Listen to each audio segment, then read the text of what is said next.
October 12th, 1814, and the Pembroke townhouse blazed with the light of 500 candles, their flames reflected in crystal chandeliers that scattered golden fragments across the ballroom where 200 of London's finest had gathered for the annual event that marked the autumn season's true beginning. Eleanor Ashworth stood in the shadow of a marble pillar, her dove-grey dress rendering her nearly invisible against the pale stone, precisely as a paid companion ought to be. She watched the swirl of silks and satins, the peacock display of debutantes in their whites and pastels, the glitter of diamonds at throats and wrists, and felt nothing but the familiar hollowness that had become her constant companion these past 3 years. Her fingers moved unconsciously to touch the pearl earrings at her lobes, her mother's pearls, the only treasure she had salvaged from the wreckage of her father's disgrace. At 27, she had learned to expect nothing and want less, to move through ballrooms like a ghost attending to Lady Beatrice Pembroke's needs, fetching shawls and finding chairs, and pretending she could not hear the whispers that followed her like a foul wind. Even now, as she positioned herself where she might observe her employer near the fireplace, the cruel murmurs reached her ears. "That is the Ashworth girl, is it not?" Lady Sophia Carstairs was saying to her circle of admirers, her voice pitched to carry with practiced malice. Her father gambled away everything, absolutely everything, before he had the decency to die. Left her with nothing but debts and scandal. Plain little thing, too, no fortune and no face to recommend her. Eleanor kept her expression perfectly still, having long ago mastered the art of absorbing such blows without flinching. Plain she might be by the tone's exacting standards, her features too strong, her colouring too ordinary, her figure neither willowy nor voluptuous, but somewhere unremarkably between. These were facts she had accepted as she had accepted her reduced circumstances, her position fetching and carrying for an elderly widow, her future stretching ahead in an endless grey ribbon of service and solitude. Lady Beatrice caught her eye from her chair by the fire, the old woman's gaze sharp despite her 70 years, and Eleanor moved to adjust the shawl around her employer's shoulders, grateful for the purpose that pulled her away from Lady Sophia's poisonous orbit.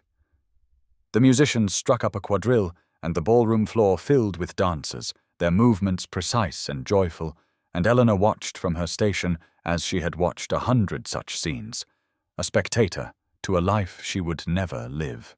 Then a footman appeared at the ballroom entrance, his voice cutting through the music and chatter with an announcement that sent a visible ripple through the assembled guests. His Grace, the Duke of Thornhill. The room fell into stunned silence, for the Iron Duke never attended balls, never danced, never deigned to grace society with his formidable presence. Yet here he was, arriving at the Pembroke ball, and Eleanor felt something stir in her chest that she had thought long dead, something dangerously close to curiosity. He stood in the entrance as if he owned not merely the doorway, but the very air within the ballroom. And perhaps he did, for Frederick Ravenscroft, Duke of Thornhill, possessed the kind of presence that bent the world around him like light around a dark star. Eleanor watched from her station by the marble pillar as he surveyed the assembled guests with eyes the colour of winter ice, his black evening attire severe against the festive splendour surrounding him, the only point of colour a sapphire pin at his cravat that caught the candlelight and threw blue fire. He was tall, broad-shouldered, with features that might have been carved from the same marble that supported her hiding place, and his expression suggested that he found the entirety of the Pembroke ball wanting. The whispers had already begun their frantic circulation through the room, speculation about why the Iron Duke had deigned to appear at an event he had famously scorned for the 7 years since his father's death, and his assumption of the title. "He never dances," someone murmured near Eleanor's position, "never shows interest in anyone. They say he is as cold as the grave." Eleanor studied him with the detachment of one who had long ago learned to observe rather than participate, noting the tension in his jaw, the way his gaze moved systematically across the room as though searching for something or someone specific. There was intelligence in that assessment, she realized, and something else beneath the aristocratic hauteur, something that flickered too quickly to name before his expression shuttered once more into impenetrable frost. Then his eyes found hers across the expanse of dancing couples and glittering jewels, and Eleanor felt the impact like a physical blow to her chest. She had looked at him as she looked at everything in these ballrooms, with the analytical attention of an outsider cataloguing a foreign species, but she had not expected him to look back. For one breathless moment they held each other's gaze, his dark brows drawing together slightly as though she had surprised him somehow, as though a woman in a grey dress standing in shadows had no business capturing the attention of a duke. Lady Sophia's voice cut through the moment like a blade through silk, pitched to carry across the nearby guests. "Look how the Ashworth creature stares at his grace." She laughed with poisonous delight, as though a ruined baron's penniless daughter might aspire to notice from such heights. Someone ought to remind her that companions are meant to be invisible, not gaping at their betters like hungry dogs at a feast. Eleanor dropped her gaze immediately, heat flooding her cheeks despite her best efforts at composure, and when she dared to glance toward the entrance again, she found the Duke still watching her, his expression unreadable, but his attention unmistakable. She retreated further into the shadows, her heart pounding with an emotion she refused to name, and told herself firmly that curiosity about a duke was a luxury she could not afford. Yet she could not quite stop herself from watching as he moved into the ballroom, the crowd parting before him like water before a ship's prow. Lord Thomas Sinclair found his friend standing motionless near the refreshment table, a glass of champagne untouched in his hand, his attention fixed on some point across the crowded ballroom with an intensity that Thomas had not witnessed in years.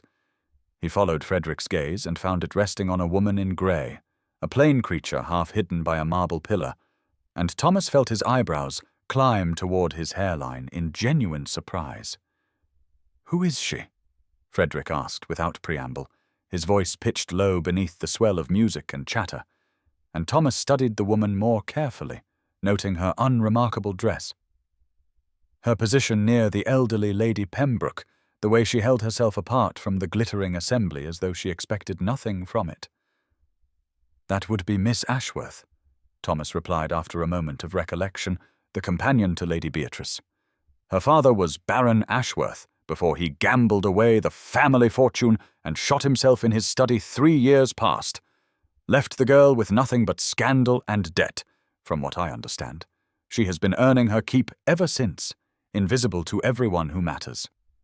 Frederick's jaw tightened almost imperceptibly at this recitation, and Thomas watched with growing fascination as his friend continued to observe the young woman with an attention he had not shown any living creature since the dark days following the old Duke's disgrace. "She did not simper," Frederick said quietly, almost to himself, and Thomas understood then what had captured the Iron Duke's interest. For Miss Ashworth had looked at Frederick not with the calculating hunger of a debutante or the fawning admiration of a social climber, but with the clear-eyed assessment of an equal, a woman who expected nothing, and therefore could not be disappointed. Across the ballroom, Eleanor had retreated to her station near the conservatory doors, where the cool air seeping through the glass helped calm her inexplicably racing heart, and she was attempting to compose herself when Lady Sophia's voice drifted toward her from a nearby cluster of guests. "I intend to ensure she knows her place before the evening ends," Lady Sophia was saying to her companions with malicious pleasure, her fan fluttering against her silk-clad bosom. "Did you see how she stared at the Duke? As though a creature like her might aspire to attention from such a man. I shall remind her publicly what happens to women who forget their station, and by morning all of London will know that Eleanor Ashworth is not merely poor and plain, but presumptuous as well." Eleanor's hands trembled slightly at her sides, but she kept her expression carefully blank, having learned long ago that any reaction would only feed Lady Sophia's cruelty. Outside the conservatory windows, lightning flickered on the horizon, and the first drops of rain began to strike the glass like tears falling from a darkening sky. She squared her shoulders against the coming storm, both the one gathering outside and the one she could feel building within the ballroom, and told herself that she had survived worse. that words could not wound her if she did not permit them entry. The announcement of supper rippled through the ballroom like a stone cast into still water, and Eleanor felt her stomach tighten with familiar dread as she moved to Lady Beatrice's side, offering her arm to help her employer rise from the chair near the fire where she had been holding court with several equally venerable dowagers. The crowd began its slow migration toward the supper room, a river of silk and satin flowing through gilded doorways, and Eleanor focused her attention entirely on navigating Lady Beatrice through the press of bodies, acutely aware that her grey dress marked her as servant rather than guest in this glittering assembly. She did not see the Duke of Thornhill position himself near the doorway they must pass through, did not notice how his ice-blue eyes tracked their progress across the ballroom floor, but Lady Beatrice's cane caught suddenly on the edge of a Persian carpet, and the elderly woman stumbled forward with a small cry of alarm. Eleanor reached to steady her employer, but another hand was already there, strong fingers closing around Lady Beatrice's elbow with surprising gentleness, and Eleanor looked up to find herself staring directly into the face of Frederick Ravenscroft. "Lady Pembroke," he said, his voice a low rumble that seemed to vibrate through Eleanor's very bones. "Permit me to assist you." The crowd had paused around them, watching with barely concealed fascination, as the Iron Duke guided the elderly widow back to her feet with a courtesy that seemed entirely at odds with his fearsome reputation. Lady Beatrice peered up at him with eyes that sparkled with something that might have been mischief, thanking him warmly and remarking that she had known his grandmother and that he had inherited her excellent manners, if not her patience for foolish people. Frederick's lips twitched almost imperceptibly at this assessment, and then his gaze shifted to Eleanor, who stood frozen at Lady Beatrice's other side, painfully conscious of her plain dress and plainer face beneath the weight of ducal attention. "And this is your companion?" he said, his tone making it a statement rather than a question. "The woman who reads to you from the novels you pretend to disapprove of." Lady Beatrice laughed with genuine delight at this observation, confirming that Miss Ashworth was indeed invaluable and possessed the rare gift of making even the dullest sermons sound interesting, though she could not imagine how His Grace knew of their private reading habits. Eleanor felt heat rising to her cheeks as Frederick's eyes remained fixed upon her face, studying her with that same analytical intensity she had observed earlier, and propriety demanded she speak, though every instinct urged her toward silence. "Your Grace flatters us both," she heard herself say, her voice steadier than she had expected, though I suspect Lady Beatrice's novels require no assistance from me to be entertaining. His eyebrow rose fractionally at her words, and across the room Lady Sophia Carstairs watched the exchange with narrowing eyes, her fan snapping closed with an audible click as rain hammered against the windows like applause for a drama only beginning to unfold. And now's the time to stop and subscribe to our channel. If you enjoyed this video, don't forget to like it and drop a comment telling us where you're watching from. It's always amazing to see how far these tales travel across the world. Now let's continue.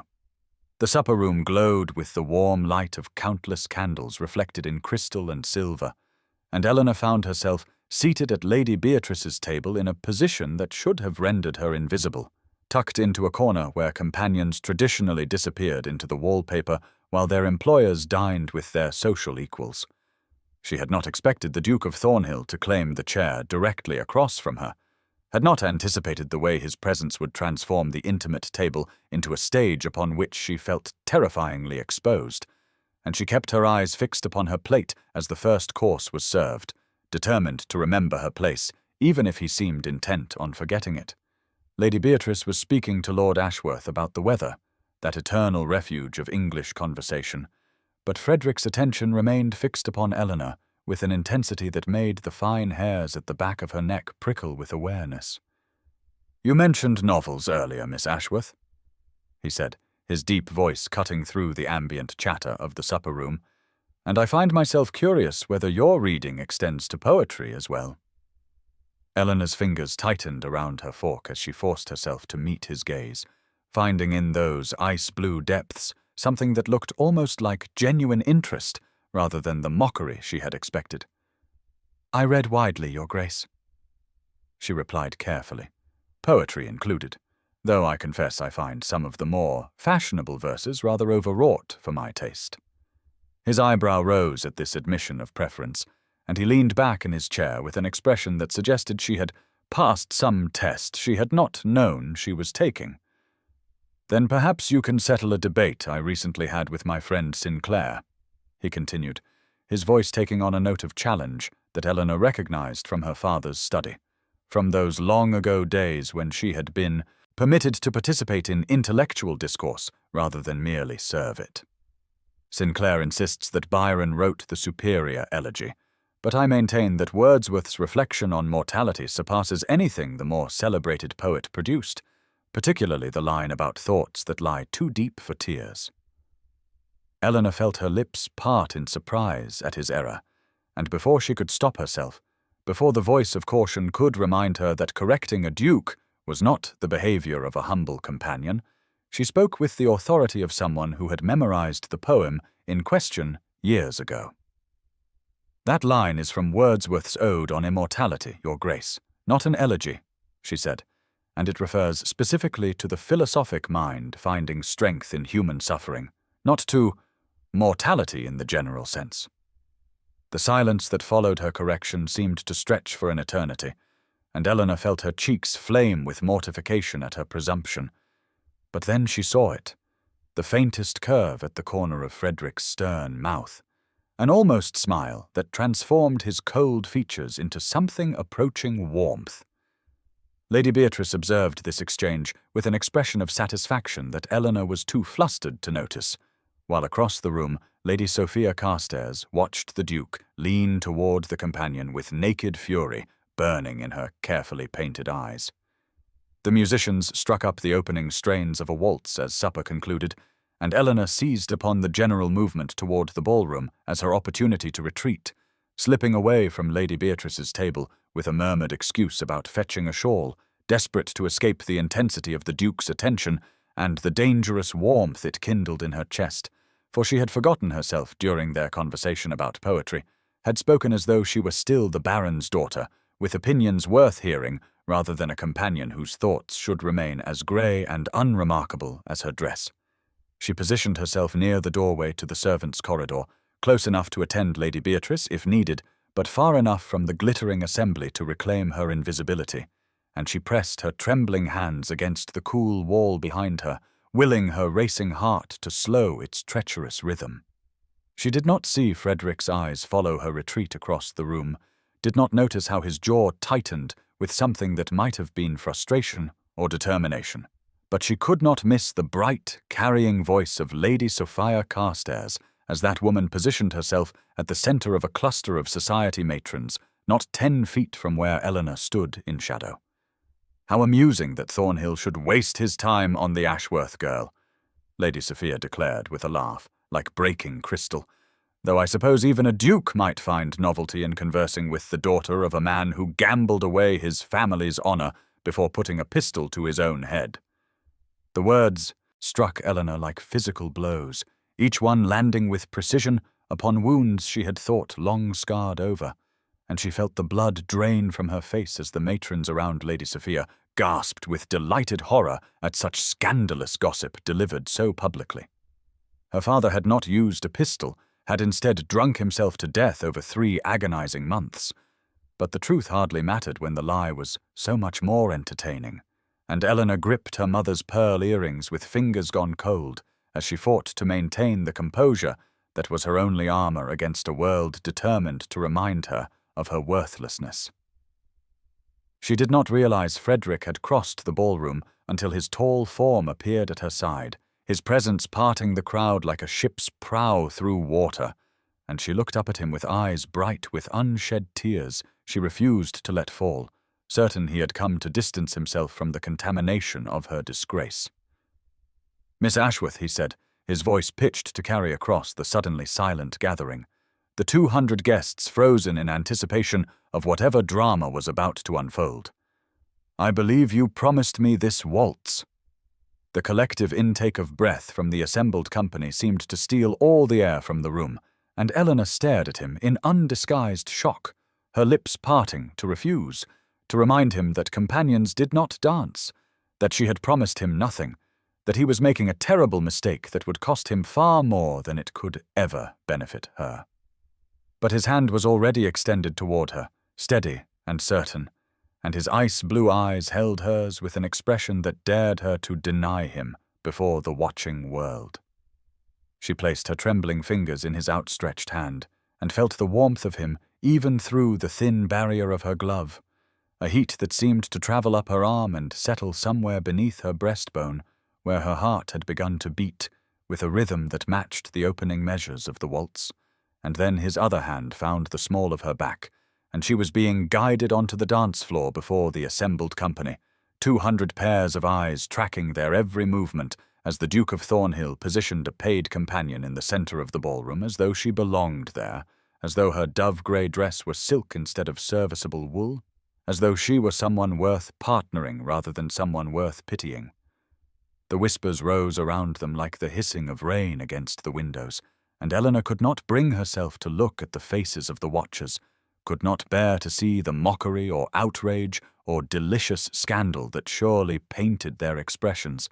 So instead, she fixed her gaze upon Frederick's sapphire cravat pin and concentrated on not stumbling, on remembering the steps her dancing master had taught her a decade ago, when she had still been the Baron's daughter with prospects, and a future that included ballrooms entered through the front door, rather than the servants' entrance. "You dance beautifully,"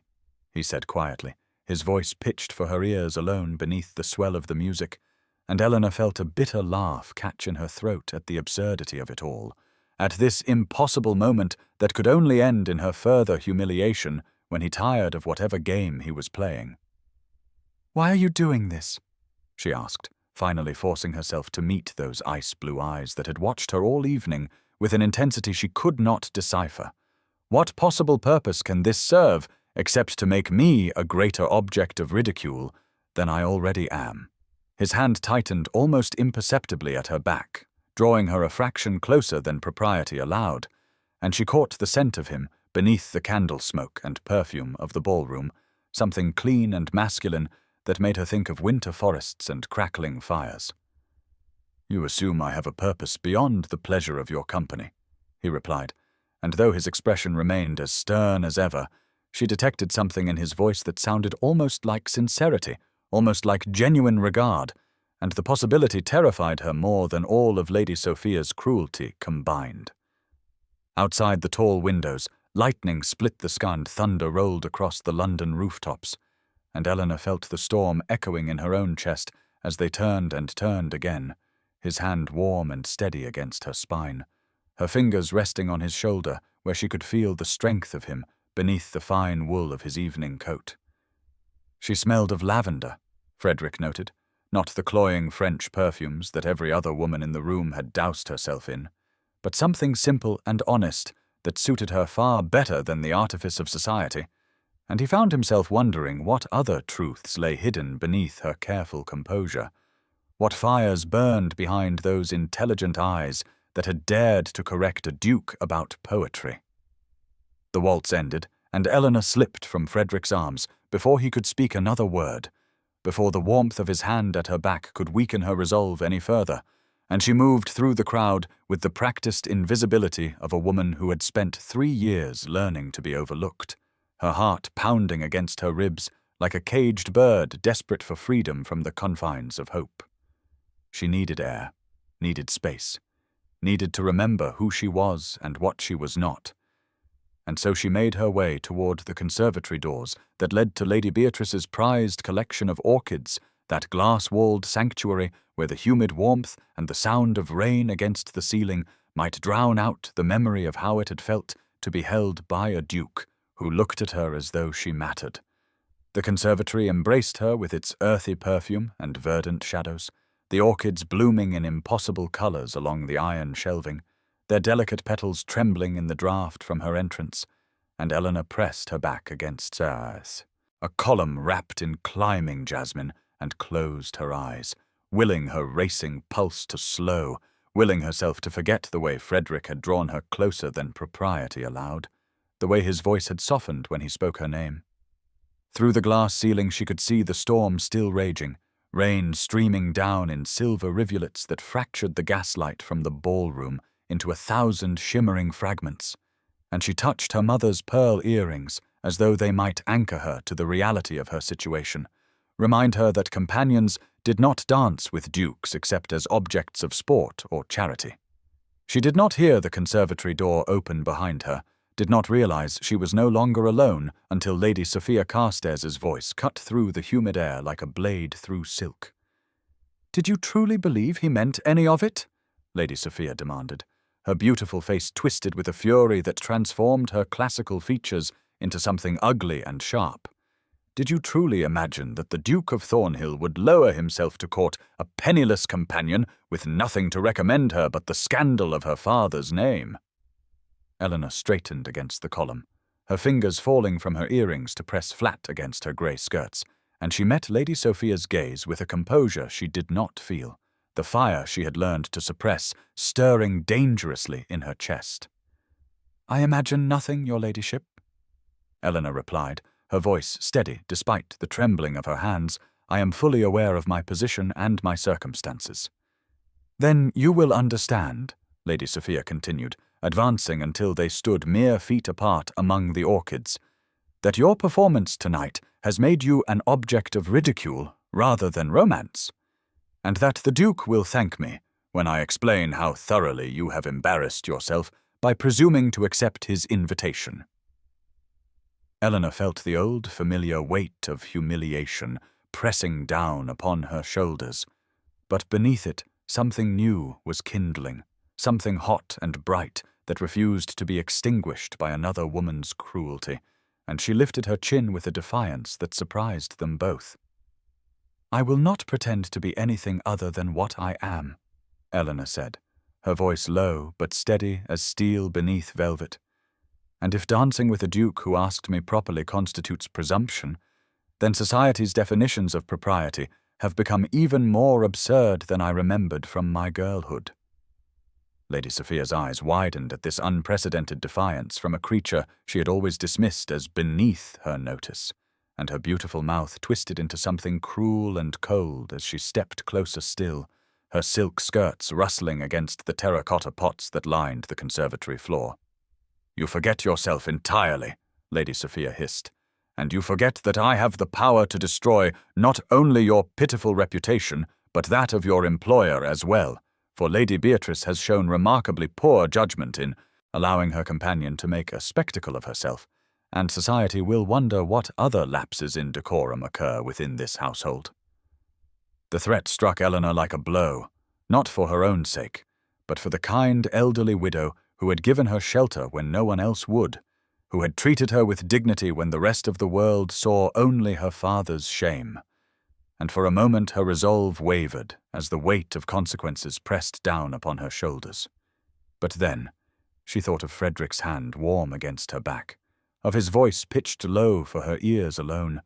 of the way he had looked at her as though she were worth seeing, and something fierce and bright kindled in her chest that refused to be extinguished by threats or intimidation. "I will not apologize for accepting an invitation from a gentleman," Eleanor said, "and I will not kneel to your cruelty simply because you believe your birth entitles you to my submission." Lady Sophia's face flushed crimson with fury, and she opened her mouth to deliver what would surely have been a devastating retort. But before the words could escape her lips, a voice spoke from the shadows near the conservatory entrance, cold and cutting as a winter wind across the moors. "I believe," the Duke of Thornhill said as he stepped into the gaslight, his expression thunderous and his ice-blue eyes fixed upon Lady Sophia with an intensity that made even that formidable woman take an involuntary step backward, "that Miss Ashworth has made her position admirably clear." The distant chime of the ballroom clock began to toll midnight, each stroke echoing through the glass-walled sanctuary like the pronouncement of judgment,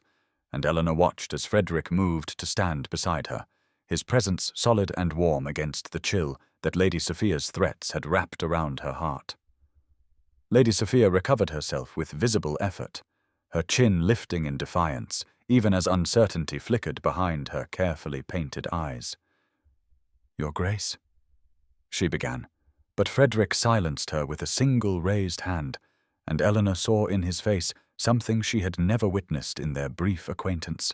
a fury so profound and so controlled that it seemed more dangerous than any explosion of temper could have been.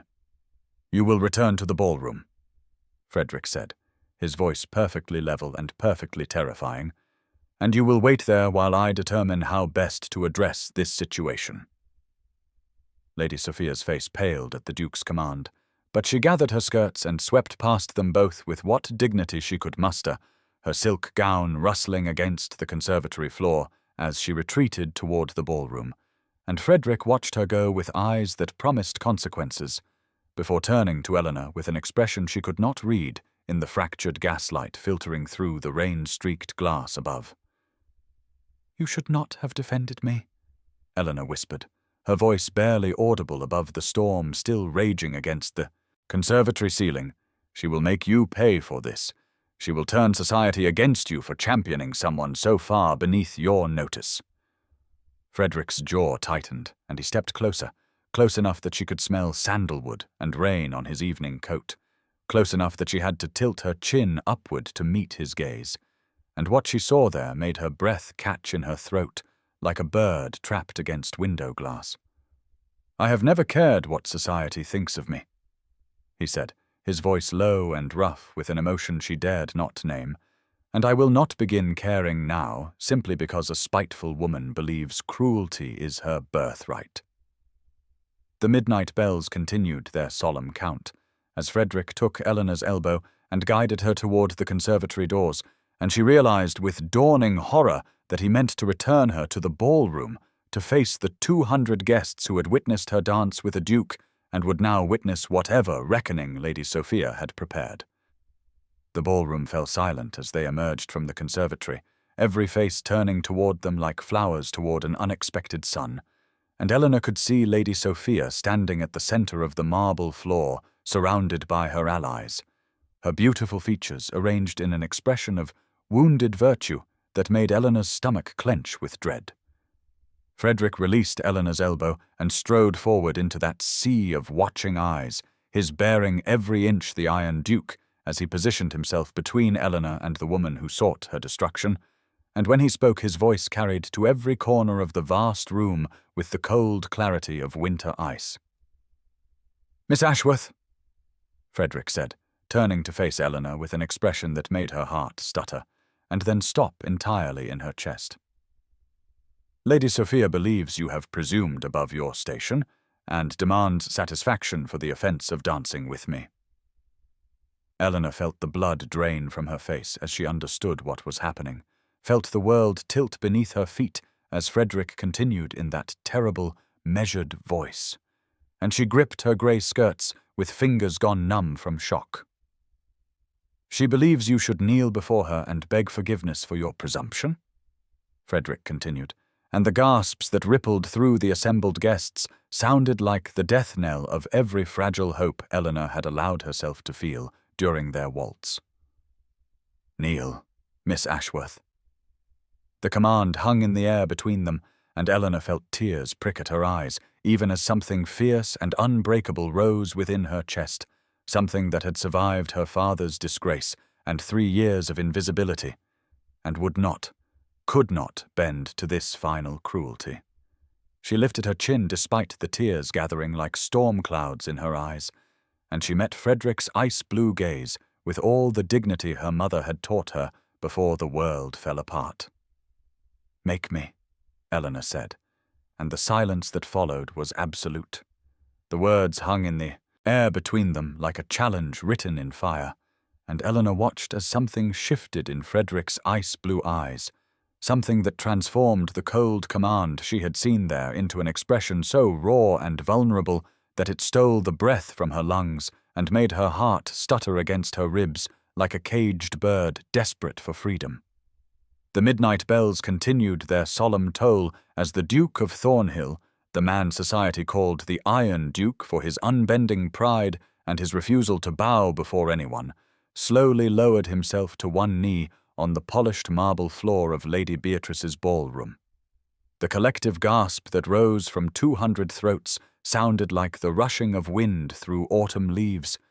and Eleanor felt the world tilt beneath her feet as she stared down at the dark head, now bent before her, at the broad shoulders that had never bowed to king or commoner, now curved in deference to a disgraced baron's daughter in a dove-grey dress. "I have spent 32 years refusing to kneel," Frederick said, his voice carrying through the stunned silence with a clarity that reached every corner of the vast room, "and I swore, after my father's disgrace, that I would never again lower myself before anyone who had not earned my respect through the quality of their character rather than the accident of their birth." He lifted his head and met Eleanor's gaze with eyes that burned with an intensity she had never seen in any human face, and she felt tears spill down her cheeks as he continued speaking in that same measured tone that somehow conveyed more emotion than any passionate declaration could have achieved. "Miss Ashworth, you are the only person in this room worthy of deference, for you have endured what would have broken lesser souls and emerged with your dignity and your spirit intact, and I will kneel to no one else for as long as I live." Lady Sophia's face had gone white as chalk, her carefully constructed scheme crumbling around her as society's gaze shifted from the spectacle of Eleanor's supposed humiliation to the far more fascinating tableau of the most powerful duke in England kneeling before a paid companion. Lady Beatrice's quiet laugh broke the silence like a stone dropped into still water, and Eleanor saw her elderly employer leaning on her cane with an expression of profound satisfaction that suggested this outcome had not entirely surprised her. The whispers began then, spreading through the ballroom like ripples across a pond, but Eleanor could not hear them over the rushing of blood in her ears, as Frederick reached up and took her trembling hand in his fingers warm and steady against her cold skin. "Rise," she whispered, her voice cracking on the word. "Please rise. You should not kneel to anyone, least of all to me." Frederick's almost smile transformed his austere features into something approaching tenderness as he pressed his lips to her knuckles, and when he spoke again, his voice was pitched low for her ears alone. "I kneel only to you," he said, "and I will spend whatever time you grant me proving that you deserve far more than society has allowed you to believe." The first pale light of dawn crept through the windows of Pembroke House on the morning of October the 13th, 1814, painting the silk wallpaper in shades of pearl and rose as Eleanor sat motionless in the chair where she had collapsed hours earlier, still wearing the dove-grey dress that had somehow become the most talked-about garment in London overnight, her mother's pearl earrings cool against her neck as she stared at nothing and tried to make sense of a world that had tilted so completely on its axis that she no longer recognized the shape of her own life. She had not slept, could not sleep,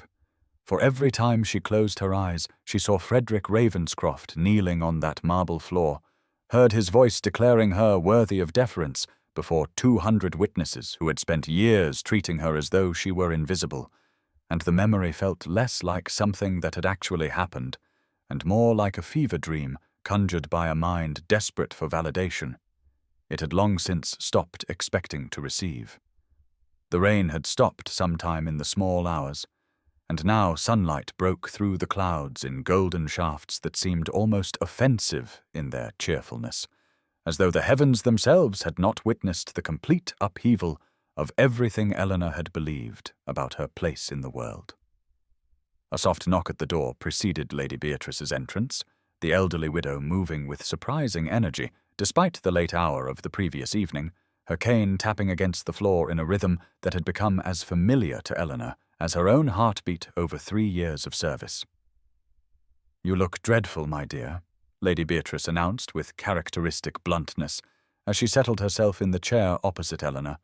"and I could not be more pleased about it, for it means you have spent the night thinking rather than dismissing what happened as some elaborate jest at your expense." Eleanor opened her mouth to respond, but found that words had abandoned her entirely, leaving only a hollow ache in her chest where hope and terror warred for dominance in equal measure.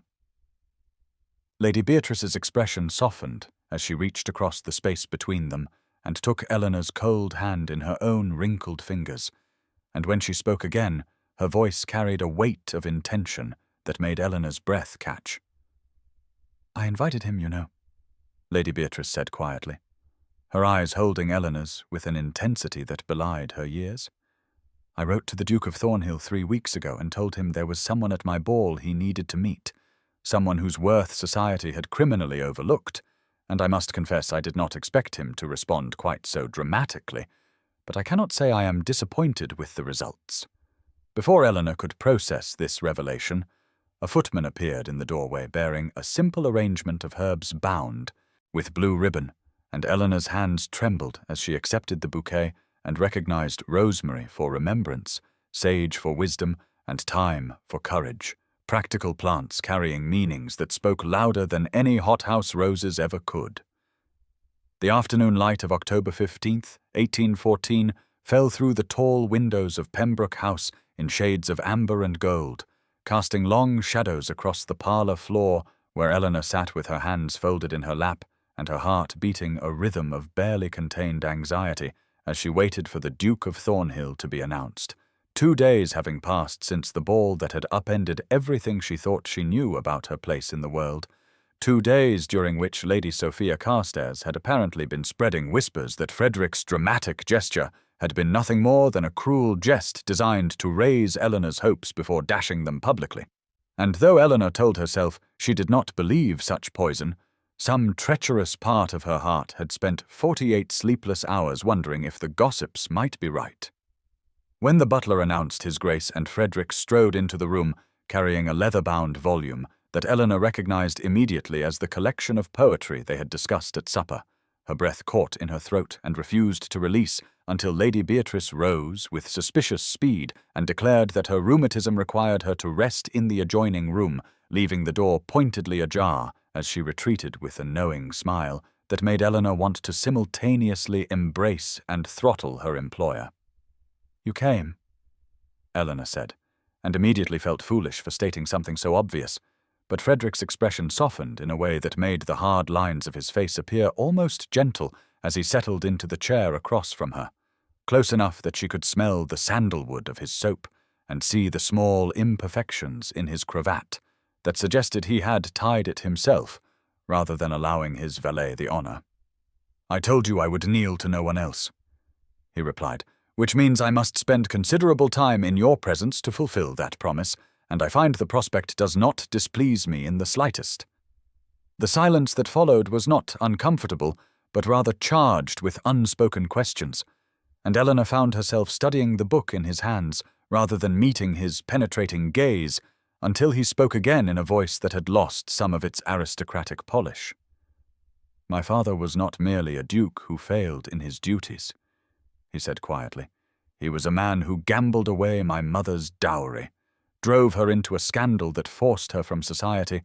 and then had the poor grace to die before I could make him answer for any of it. So you see, Miss Ashworth, when I heard the whispers about your father's disgrace, I did not see a woman diminished by her circumstances, but rather a kindred spirit who understood what it meant to carry a name that others used as a weapon." Eleanor felt tears prick at her eyes as she finally lifted her gaze to meet his, seeing for the first time the wounds that lay beneath the Iron Duke's impenetrable facade. And in that moment of shared vulnerability, something shifted between them that felt less like the beginning of a courtship, and more like the recognition of two souls who had been wandering in the same darkness and had finally found each other. The evening of October 20th, 1814, found Eleanor ascending the marble steps of Thornhill House with her heart lodged somewhere in her throat, 1 week having passed since the ball that had transformed her from invisible companion to the subject of every whispered conversation in London. And though Lady Beatrice walked beside her with the steady tap of her cane providing a familiar rhythm of reassurance, Eleanor could not shake the feeling that she was walking into a dream from which she would inevitably wake to find herself once more relegated to the shadows where women of her station belonged. Frederick met them in the entrance hall himself rather than allowing a butler to perform the office, and something in the way his eyes found Eleanor's face before acknowledging Lady Beatrice made her pulse quicken despite her determined efforts to maintain the careful guard she had spent 27 years constructing around her foolish heart. The library, when they reached it, stole whatever breath remained in Eleanor's lungs, for the room stretched upward through 2 stories of leather-bound volumes and polished mahogany shelves that seemed to contain every book ever written, and the evening light falling through tall windows caught dust motes dancing in the air like golden snow as Eleanor stood frozen in the doorway, trying to comprehend that such a sanctuary of words existed in the world. Lady Beatrice settled herself in a wing chair near the fireplace with suspicious swiftness, declaring that the warmth was precisely what her rheumatism required, and that the young people should feel free to explore while she rested her eyes, a transparent maneuver that Frederick acknowledged with the barest twitch of his lips, before guiding Eleanor deeper into the stacks, with a hand that hovered near the small of her back without quite touching. "You mentioned at supper that you admired Mrs. Radcliffe," he said quietly, as they walked between towering shelves, and Eleanor nodded mutely because speech seemed impossible when she was surrounded by more books than she had seen in her entire life, and accompanied by a man who had knelt before her in front of 200 witnesses and somehow expected her to believe it meant something real. He stopped before a particular section and withdrew a volume that Eleanor recognized instantly as a first edition of the Mysteries of Udolpho, and when she reached out to touch the leather binding with trembling fingers, her hand brushed against his, and neither of them pulled away. "You collected these?" she whispered, looking up at him with wonder. Breaking through her carefully maintained composure, "You read novels that society dismisses as frivolous," and he held her gaze with an intensity that made her knees feel decidedly unreliable as he replied that he had learned long ago that the opinions of society were worth considerably less than the paper they were printed on. By the fire, Lady Beatrice snored softly, and in the golden evening light filtering through the windows, Eleanor allowed herself, for the first time, to imagine that perhaps this impossible thing between them might be real after all. The morning of October 28th, 1814 arrived with a chill that had nothing to do with the autumn wind rattling the windows of Pembroke House, for Eleanor sat in the breakfast room with a letter clutched in her trembling fingers, and her carefully constructed world crumbling around her like ash, 2 weeks having passed since the ball that had given her foolish heart permission to hope. And now this single sheet of paper, threatening to destroy everything she had spent years protecting. The handwriting was unfamiliar, but the malice behind the words was unmistakable, each line detailing with cruel precision the location of the modest cottage outside London where Mrs. Agnes Fleming resided, the monthly sum Eleanor sent from her wages to keep her aunt fed and sheltered, the shame of having a relative who had been cast out by her own family for the crime of marrying beneath her station, and then having the poor judgment to outlive a husband who left her nothing but debts and disgrace. Eleanor knew without seeing a signature that Lady Sophia Carstairs had finally found the weapon she needed, for the letter made clear that unless Eleanor withdrew from the Duke of Thornhill's attentions immediately and publicly, the Ton would learn that the companion who had dared to dance above her station was also secretly supporting a penniless aunt whose very existence proved that disgrace ran through the Ashworth blood like a hereditary disease. Her hands would not stop shaking no matter how firmly she pressed them against the table, and she did not hear Frederick's arrival until his voice cut through her spiraling panic with a sharpness that made her jump and scatter the letter's pages across the floor. "You look as though you have seen a ghost," he said from the doorway where he stood, with concern already darkening his features, and Eleanor scrambled to gather the damning papers before he could read them, but her fingers were clumsy with fear, and he was faster than she expected, crossing the room in 3 long strides to kneel beside her chair and capture both her hands in his before she could retrieve the evidence of her deception. "Tell me," he commanded in a voice that brooked no argument, and Eleanor felt something crack inside her chest, because she had known from the beginning that this impossible dream would end, and here at last was the instrument of its destruction, not society's whispers or Lady Sophia's schemes, but the simple truth that she had been lying to him since the moment they met, hiding the aunt whose existence she funded with every penny she could spare, the aunt who was her only family and her greatest shame, and the reason she could never truly be worthy of a duke, no matter how many times he knelt before her in crowded ballrooms. Frederick's eyes searched her face with an intensity that made her want to weep, and she knew that whatever answer she gave in this moment would determine whether the fragile hope growing between them would survive or wither into nothing more than a cautionary tale whispered at future balls about companions who forgot their place. The afternoon of November 1st, 1814, brought with it a confrontation that Eleanor had spent 3 days dreading, for Frederick had returned to Pembroke House with the letter she had dropped clutched in his hand, and a determination in his eyes that told her he would not leave until she had surrendered every secret she had spent years burying beneath the careful facade of the dutiful companion. And when Lady Beatrice quietly excused herself with a meaningful look that suggested she had known far more than Eleanor realized all along, the drawing-room suddenly felt too small to contain the enormity of what was about to unfold between them. "You have been sending money to someone outside London," Frederick said without preamble, his voice carrying that edge of command that reminded her he was a duke, accustomed to answers when he demanded them, and Eleanor felt the last remnants of her careful walls begin to crumble as she stood before him with her hands clasped so tightly her knuckles had gone white and her heart pounding against her ribs like a trapped bird desperate for escape. She told him everything then, the words pouring out in a flood she could not have stemmed even if she had wanted to, about her Aunt Agnes who had married a country doctor against her family's wishes and been cast out for the crime of following her heart, about how her aunt had taken Eleanor in after her father's death when no one else would acknowledge the gambler's daughter, about the modest cottage and the monthly payments that consumed nearly every penny of her wages and left her with nothing but the grey dresses of a companion and her mother's pearl earrings as her only possessions in the world. She expected disgust or dismissal, or at the very least the cool withdrawal of a man who had discovered the woman he had championed was even more beneath him than society believed. But instead, Frederick's expression shifted into something she had never seen before, a raw vulnerability that stripped away the Iron Duke entirely and left only a man who understood shame in ways she was only beginning to comprehend. "My mother," he said quietly,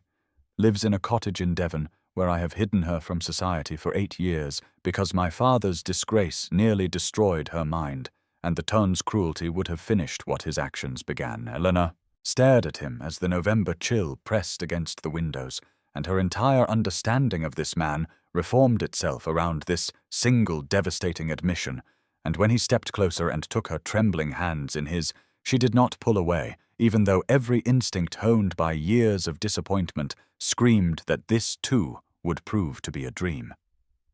"Let me help your aunt," he said, and Eleanor's refusal came swift and sharp, because she would not be anyone's charity, would not add debt to the impossible weight already pressing upon whatever fragile thing grew between them, and their voices rose for the first time as they argued about pride and practicality and the difference between accepting help and accepting pity. She nearly fled the room twice, but each time his hand caught her arm and his eyes held hers, and somehow, impossibly, by the time the weak November sun had faded into grey twilight, she found herself seated beside him on the settee with her head resting against his shoulder, and the terrifying realization dawning that she had never felt safer in her entire life. The evening of November 5th, 1814, painted the London sky with ribbons of smoke and scattered sparks as Guy Fawkes' night transformed the city into a canvas of flame and shadow, and Eleanor found herself standing on the terrace of Lord Thomas Sinclair's townhouse, with her heart beating so loudly she was certain Frederick could hear it over the distant crackle of bonfires and the explosive bursts of fireworks blooming like dangerous flowers against the darkness. For he had arranged this invitation with the careful precision she had come to recognize as his way of caring, ensuring that Lady Beatrice was comfortably settled indoors with warm blankets and mulled wine, while somehow maneuvering Eleanor to this secluded corner where the noise of celebration provided a strange sort of privacy that no ballroom or drawing-room had ever offered them. The cold November air bit at her cheeks, but she barely noticed because Frederick stood close enough that she could feel the warmth radiating from his body through the wool of his greatcoat, and when a particularly brilliant burst of golden light exploded overhead, she looked up to find him watching, not the spectacle, but her face, his expression stripped of the aristocratic mask he wore, like armor, and replaced with something so tender it made her breath catch in her throat. "I have been thinking about your aunt," he said quietly, his voice nearly lost beneath the boom of another firework. And Eleanor tensed, because she had hoped that after their argument, 4 days prior, he might have let the matter rest. But she should have known better than to expect the Iron Duke to abandon any position once he had committed to it. She opened her mouth to refuse again, to insist that she would not accept charity, but his next words stopped her protest before it could form, because he said, "After we are married, she could live in the dower house at Thornhill, close enough to visit daily but with her own household and her own dignity," and Eleanor's entire world seemed to tilt sideways as the implications of that single word crashed over her like a wave. He had not asked her yet, had not knelt again or made any formal declaration, but he spoke of marriage as though it were as inevitable as sunrise, as though the question was not whether but simply when, and something that had been clenched tight inside her chest for 27 years began slowly, painfully, to unfurl. The fireworks painted his features in alternating gold and shadow as she stared at him, searching for any sign of doubt or hesitation, and finding none. And when his hand found hers in the darkness, and his fingers interlaced with her own, through their gloves in the first touch either of them had initiated deliberately, Eleanor felt tears prick at her eyes that had nothing to do with the smoke drifting across the terrace. She did not say yes, because he had not truly asked, but she did not pull her hand away either, and when the grand finale erupted across the sky in cascading waterfalls of light, and the crowd below cheered with abandon, Eleanor allowed herself for the first time to imagine a future where hope was not foolishness and love was not a luxury reserved for women who had never learned the cruel arithmetic of survival. The morning of November the 10th, 1814, dawned cold and grey with frost clinging to the edges of Lady Beatrice's garden windows, and Eleanor had risen early to walk among the dormant flower beds, because sleep had become an elusive companion ever since Guy Fawkes' night, when Frederick's hand had held hers beneath cascading fireworks, and his casual mention of marriage had rewritten every assumption she had ever made about her own future. But she should have known that hope was a dangerous thing, because Lady Sophia Carstairs had not finished her campaign of destruction, and the trap that had been laid with such careful precision sprung the moment Eleanor rounded the corner of the hedge maze and found Lord George Harcourt blocking her path with a smile that made her blood run cold. She turned to flee, but he was faster than his portly frame suggested, his fingers closing around her wrist with bruising force as he yanked her toward him and hissed that Lady Sophia had promised him a grateful widow's fortune if he could ruin the companion who had stolen the Duke's attention, and Eleanor fought with every ounce of strength her years of quiet dignity had never required her to summon, her free hand clawing at his face even as his other arm wrapped around her waist and his mouth sought hers with alcohol-soured breath that made her stomach heave.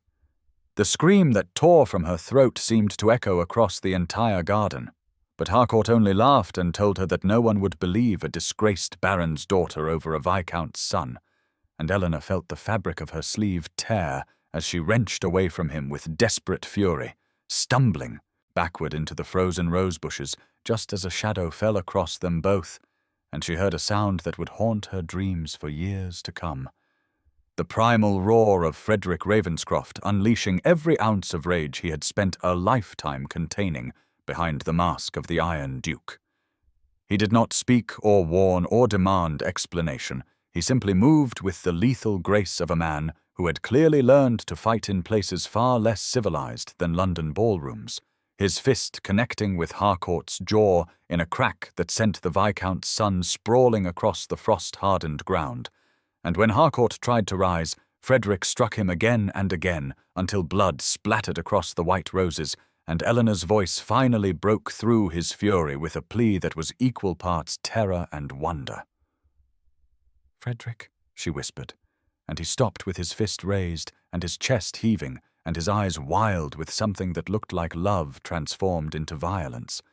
and when he turned to her, she saw that his knuckles were split and bleeding, and his cravat had come undone, and he had never looked less like a duke or more like a man who would burn down the entire world to keep her safe. He crossed to her in 3 strides and gathered her against his chest with hands that trembled despite their strength, and Eleanor clung to him among the ruined roses while Harcourt groaned on the frozen ground, and the November wind carried the sounds of servants finally responding to her screams. The afternoon of November 10th, 1814, found Eleanor seated in Lady Beatrice's private sitting-room with her hands trembling in her lap, and Frederick kneeling before her for the 2nd time in their acquaintance, though this time the gesture held none of the dramatic defiance of that midnight ballroom moment and everything of a tenderness that made her chest ache with emotions she had spent 27 years learning to suppress, for he had refused to leave her side after the garden attack, and had carried her inside despite her protests that she could walk perfectly well, and now he was attempting with clumsy determination to mend her torn sleeve, using a needle and thread that Lady Beatrice's maid had provided before being firmly dismissed from the room. "You are making it worse," Eleanor whispered, her voice still rough from the screams that had torn from her throat in the garden, and Frederick looked up at her with such fierce concentration that she almost laughed despite the horror still coursing through her veins, his split knuckles leaving small spots of blood on the grey fabric as he attempted another stitch that puckered the material in a way that would have made any seamstress weep. "I am a duke,"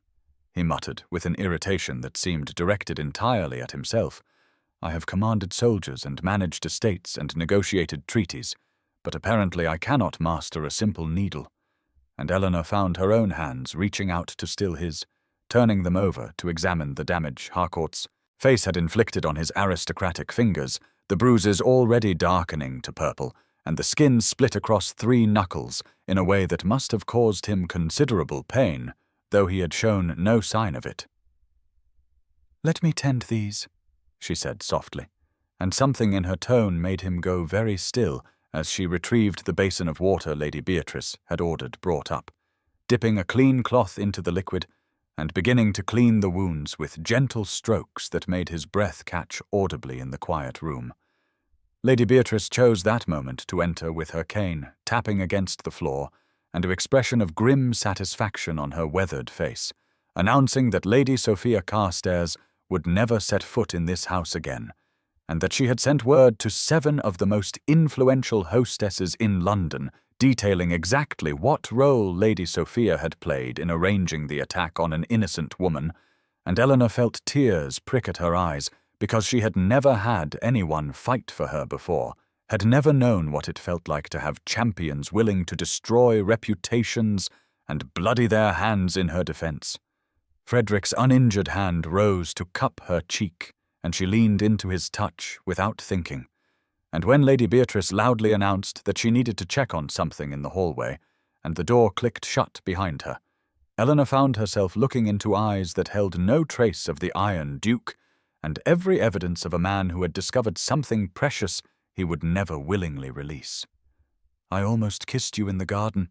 he confessed, his thumb tracing the path of a tear down her cheek, and Eleanor's response was barely a breath as she replied that he should have, and the space between them narrowed to mere inches before Lady Beatrice's cane tapped loudly on the door in warning, and they sprang apart like guilty children. The evening of November 15th, 1814, brought Eleanor to a modest cottage on the outskirts of Richmond, where climbing roses had long since surrendered their blooms to November's chill, but still clung to the whitewashed walls with thorny determination, and as Frederick helped her down from the carriage, she felt her heart hammering against her ribs because she understood what it meant that he was bringing her here, to the woman he had hidden from society for over a decade, the mother whose existence he had revealed to Eleanor in whispered confessions during their weeks of growing intimacy. The door opened before they reached it, and Eleanor found herself face to face with a woman whose silver hair was swept back in an elegant chignon and whose eyes held the same striking grey as her son's. Though where Frederick's gaze could turn to ice, this woman radiated a warmth that immediately eased the tension coiling in Eleanor's chest, and when the Dowager Duchess of Thornhill smiled, it was like watching the sun break through clouds that had lingered too long over a winter garden. You must be Eleanor, she said, reaching out to clasp both of Eleanor's hands in her own. And Frederick has told me everything, which means I already love you for the way you have transformed my son from the cold creature he forced himself to become into someone who speaks of poetry and fireworks, and a woman who corrected his quotation of Wordsworth at a supper table. And Eleanor felt tears prick at her eyes, because no one had ever welcomed her with such unconditional acceptance, not since her own mother had died and left her with nothing but pearl earrings and memories of what it felt like to be treasured. The cottage interior was modest but comfortable, filled with books and needlework and the warm scent of baking bread. And Eleanor noticed immediately that fresh flowers sat in a vase by the window despite the season, hothouse blooms that must have cost a fortune, and spoke of a son's devotion that defied the harsh mask he showed the world. Frederick watched Eleanor move through his mother's home with an expression she had never seen on his face before, something vulnerable and hopeful and terrified all at once. And when his mother excused herself to check on tea, Eleanor turned to find him standing very close with his healing knuckles flexing at his sides as if he were restraining himself from reaching for her. "Your aunt will arrive tomorrow," he said quietly.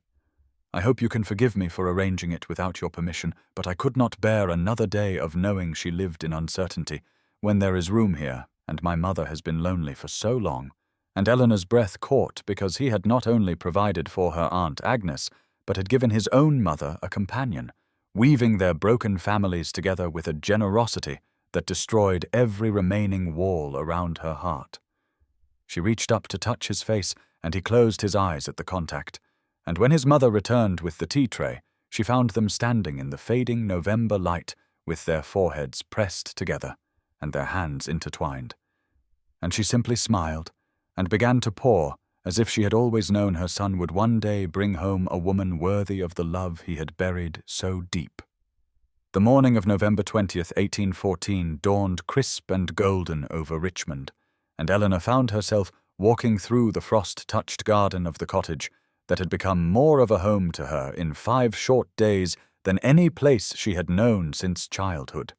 With Aunt Agnes on one arm and the Dowager Duchess on the other, these 2 women who had been strangers a week ago, now chattering like lifelong friends about the proper cultivation of winter roses and the best receipt for ginger biscuits.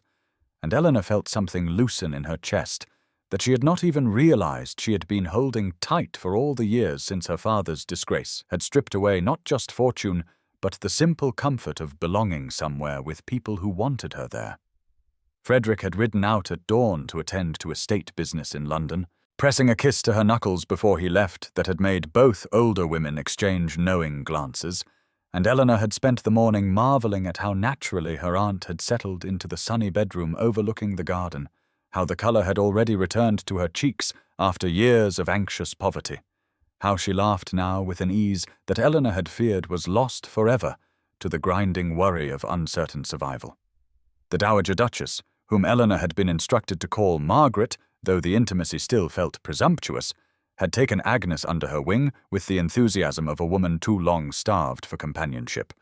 and together they had already begun planning improvements to the cottage garden and debating the merits of various embroidery patterns and sharing the quiet confidences of women who understood what it meant to be set aside by a world that valued status over substance.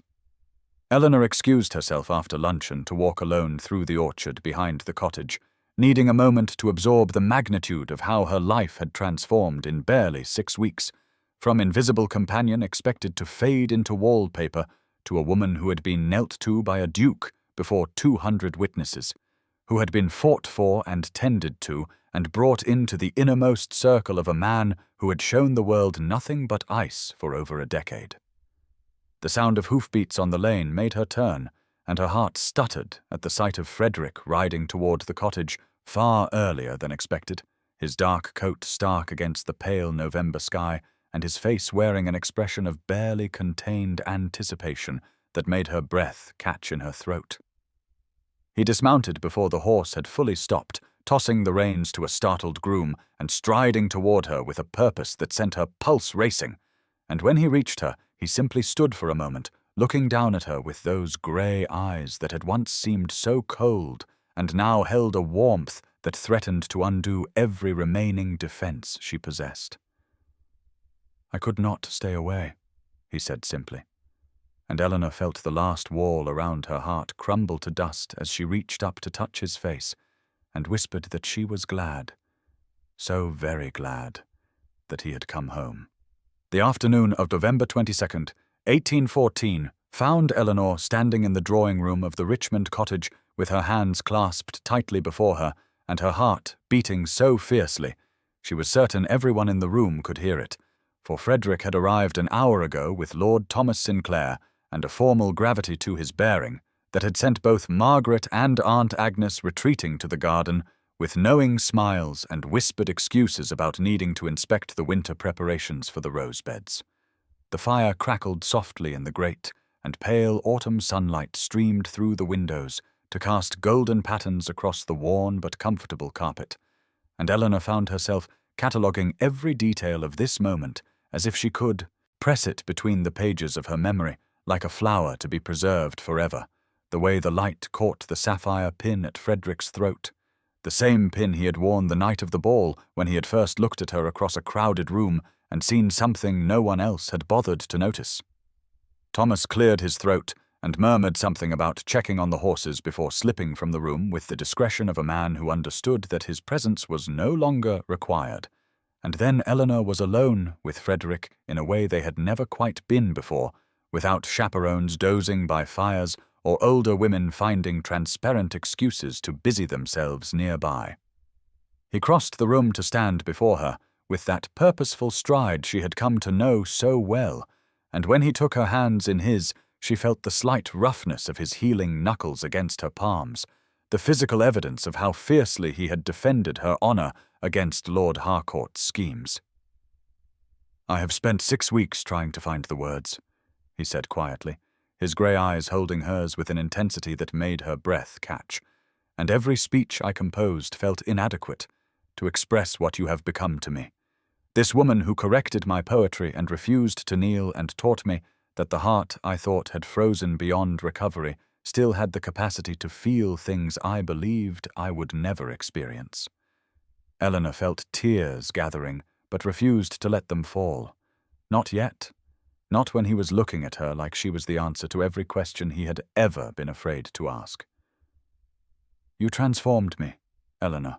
he continued, and his voice carried a roughness that betrayed the depth of emotion beneath his careful control. "From a man who wore coldness as armour into someone who races back from London because a single day without seeing your face feels like a punishment I no longer deserve." He released one of her hands to reach into his coat pocket and withdrew a small velvet box that made her heart stutter and then race forward with almost painful intensity. "This ring belonged to my grandmother," he said, opening it to reveal a delicate band of gold set with a single pearl surrounded by tiny diamonds that caught the light like captured stars, and she was the last woman in my family who married for love rather than advantage, and I have been saving it for someone worthy of that legacy." He sank to one knee before her, this man who had knelt to no one until her, and Eleanor felt the tears finally escape as he looked up at her with his heart completely exposed. "Eleanor Ashworth," he said, "will you do me the extraordinary honour of becoming my wife and allowing me to spend the rest of my days proving that I see you, all of you, and find you magnificent beyond measure?" The word yes escaped Eleanor's lips before she had even fully registered the question, a single syllable that contained within it every hope she had suppressed and every dream she had forbidden herself to imagine during the long years of invisible servitude, and Frederick's face transformed in a way she would carry in her memory forever,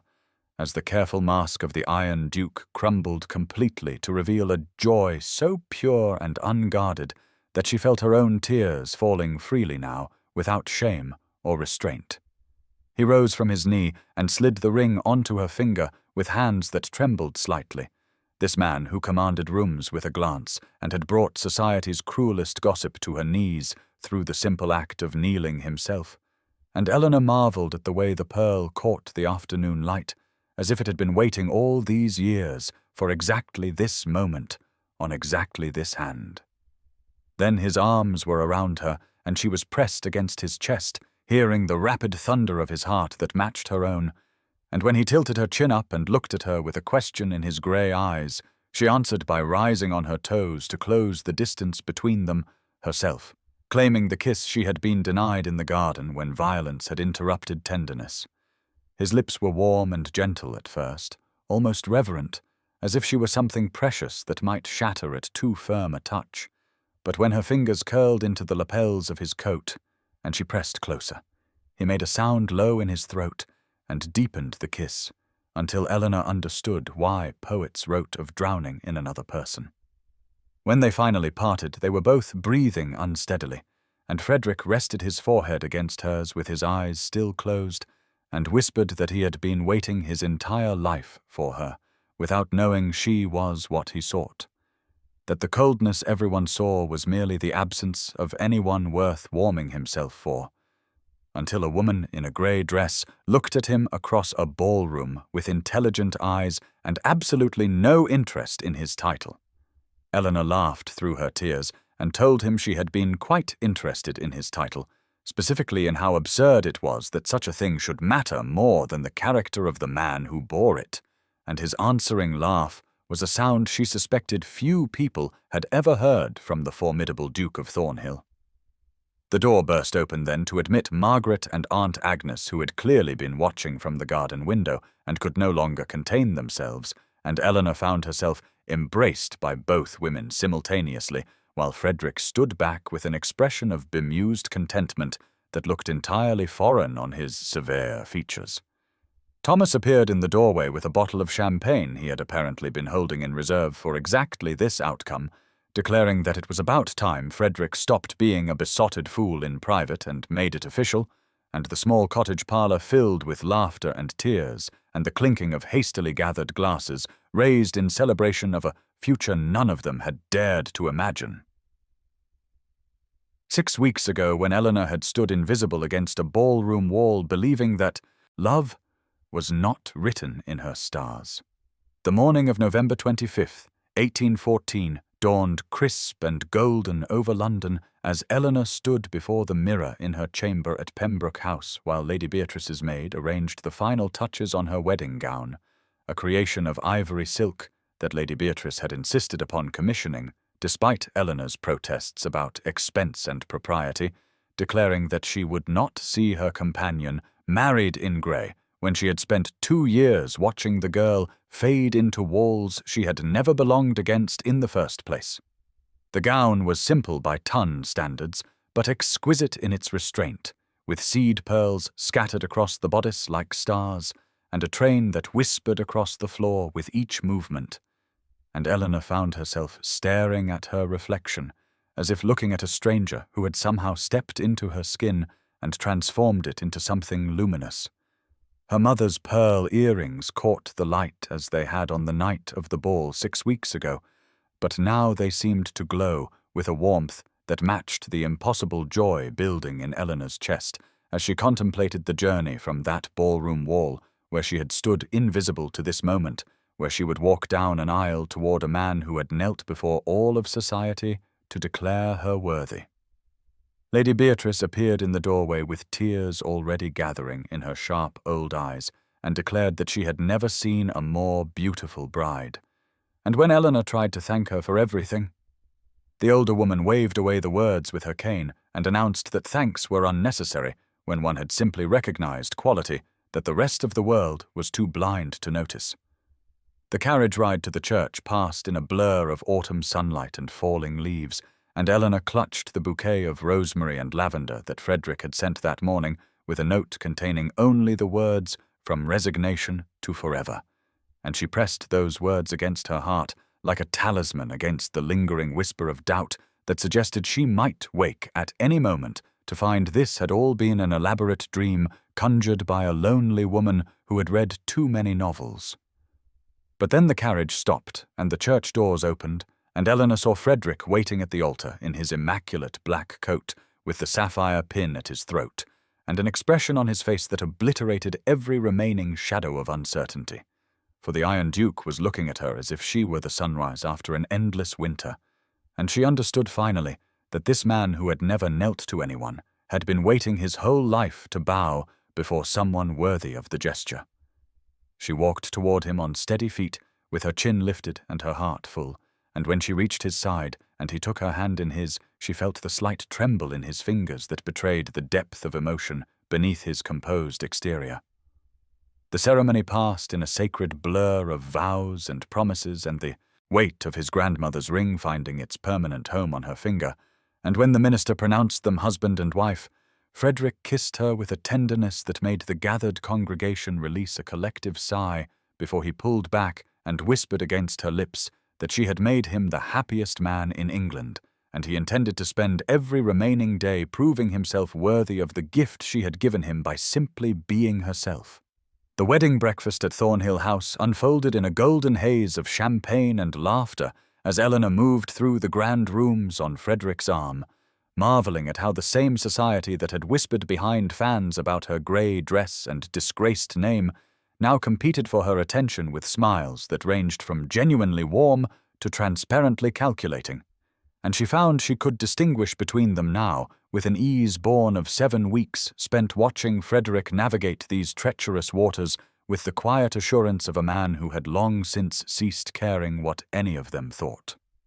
Lady Beatrice held court near the fireplace with Aunt Agnes at her side, the two elderly women having formed an unlikely friendship built on sharp tongues and sharper observations about the guests who paraded past them seeking favour with the new Duchess of Thornhill, and Eleanor caught her former employer's eye across the room and received a wink so subtle that anyone watching would have missed it entirely. Frederick's mother, Margaret, had emerged from her quiet exile to attend the breakfast, resplendent in lavender silk that brought colour to cheeks too long pale from isolation, and Eleanor watched her new husband guide his mother through introductions with a protective tenderness that made her heart ache with love for this man who had built walls around his vulnerability only to tear them down for the women he cherished. Thomas raised yet another toast, his voice carrying easily over the crowd as he declared that he had known Frederick for 15 years and never once seen him smile until a certain companion in a grey dress had looked at him without a trace of the simpering adoration he had spent his adult life avoiding. And the laughter that followed was genuine and warm in a way that surprised Eleanor. Until she realized that many of these people had been waiting for the Iron Duke to thaw, and were genuinely pleased to witness the transformation. As afternoon light slanted through the tall windows, and guests began to depart with promises to call and invitations to events that Eleanor would now attend as a duchess rather than a shadow, Frederick drew her away from the crowd into a small study off the main hall where the noise faded to a distant murmur, and they were finally blessedly alone for the first time since becoming husband and wife. He cupped her face in his hands and looked at her with an intensity that stole her breath, telling her that he had spent the entire breakfast watching her shine,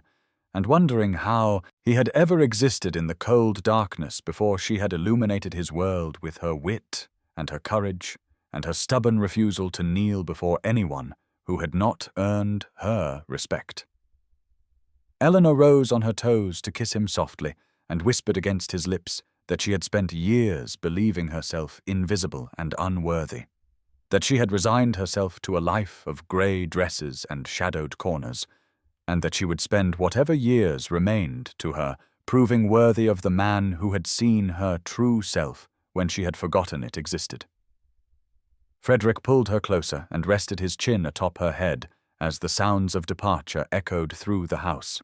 promising her that their life together would be filled with books and debates and laughter, that her aunt and his mother would want for nothing, that any children they might have would grow up knowing their worth came from their character rather than their circumstances, and Eleanor felt the last frozen place in her heart finally thaw as she leaned into his embrace and allowed herself to believe fully and completely in a future she had never dared to imagine. The seasons turned with gentle grace as Eleanor settled into her new life at Thornhill House, and by the time spring arrived in 1815, she had transformed the cold grandeur of the ducal residence into something warmer and more welcoming, filling rooms that had stood empty for years with books and laughter and the quiet bustle of a household that had finally found its heart. Aunt Agnes had taken up residence in a sunny suite of rooms overlooking the garden, her health improving remarkably under the care of physicians Frederick had engaged without fanfare or expectation of gratitude, and Eleanor often found her aunt and Margaret taking tea together in the conservatory, where orchids now bloomed in profusion, two women who had known Exel finding solace in each other's company, and in the knowledge that their years of isolation had finally ended. Frederick proved himself daily in ways both grand and small. From the library he had expanded to include every author Eleanor had ever mentioned admiring, to the way he learned to soften his commanding presence when entering a room where she sat reading, announcing himself with a gentle clearing of his throat rather than the imposing silence that had once heralded his arrivals. Lady Beatrice visited often, her sharp eyes cataloguing every evidence of happiness with undisguised satisfaction. And during one such visit in April, she confided to Eleanor that she had known from the moment she hired her, 3 years ago, that she was destined for something greater than fetching shawls and deflecting the advances of fortune hunters like Lord Harcourt, who had quietly departed England for the continent after the scandal of his attempted compromise had made him unwelcome in polite society. Thomas became a regular fixture at their dinner table, his easy humour drawing rare laughter from Frederick and providing Eleanor with stories of her husband's youth that revealed the warm heart he had buried beneath years of aristocratic reserve, and she treasured each tale like the precious gift it was, piecing together the portrait of the boy who had become the man she loved. As summer approached and the days lengthened into golden evenings, perfect for walking the grounds of Thornhill, Eleanor began to suspect that their family might soon expand, a suspicion confirmed by the physician in June, as Frederick held her hand with an expression of such profound wonder that she understood finally that the Iron Duke had melted entirely, leaving only a man who had found everything he never knew he needed in a companion wearing a grey dress who had refused to kneel. She thought often of that night at the Pembroke ball, of the girl she had been standing invisible against the wall believing herself unworthy of notice, and she marvelled at the journey that had brought her from resignation to this place of profound contentment, where she was seen and valued and loved, not despite her sharp wit and stubborn pride, but because of them. The ton had long since ceased whispering about the unconventional Duchess, and had instead begun watching her with something approaching admiration, as she used her position to advocate quietly for others who had been overlooked and dismissed, understanding intimately what it meant to be invisible, and determined that her elevation would illuminate rather than obscure those still standing in shadows waiting to be truly seen for the first time. The child arrived in January of 1816, a daughter with her father's dark eyes and her mother's stubborn chin, and Eleanor held the small, warm weight of her in arms that trembled with exhaustion and wonder as Frederick sat beside the bed looking at them both, with an expression of such profound reverence that she understood finally why he had knelt before her on that ballroom floor 15 months ago, for this was what he had seen even then, this future of warmth and family and love that had seemed impossible to a woman in a grey dress who had believed herself unworthy of notice. They named her Charlotte Margaret after both grandmothers, and the christening at Thornhill Chapel drew guests who had once whispered behind fans about the disgraced baron's daughter, and now competed for the honour of holding the new heiress, and Eleanor watched their simpering attentions with the quiet amusement of a woman who no longer needed their approval, but accepted it none the less as her due. Aunt Agnes wept openly during the ceremony, her tears those of a woman who had spent years in modest exile, believing her niece condemned to the same fate, and Margaret stood beside her with a hand on her arm, providing silent comfort, while Lady Beatrice declared loudly to anyone who would listen that she had known from the first moment she hired Eleanor that the girl was destined for greatness, conveniently forgetting the 3 years during which she had kept her, fetching shawls and deflecting unsuitable suitors. Frederick held Charlotte with the careful intensity of a man terrified of breaking something precious, his large hands cradling her tiny form as he walked the nursery in the small hours when Eleanor needed rest, and she would wake sometimes to find his side of the bed empty, and would follow the sound of his low voice to find him telling their daughter stories of her mother's courage, of the night she had refused to kneel, of the moment he had known that this woman with her sharp wit and quiet dignity would be the making of him. Thomas stood as godfather and took his duties with surprising seriousness, visiting weekly with toys and books and the latest gossip from a ton that had fully embraced the unconventional love story of the Iron Duke and his companion bride, and Eleanor noted with satisfaction that Lady Sophia Carstairs had retreated entirely from society following the exposure of her schemes, her cruelty finally rewarded with the isolation she had so often inflicted on others. As spring returned, and Charlotte grew from a sleeping bundle into a curious infant who reached for her mother's pearls with grasping fingers,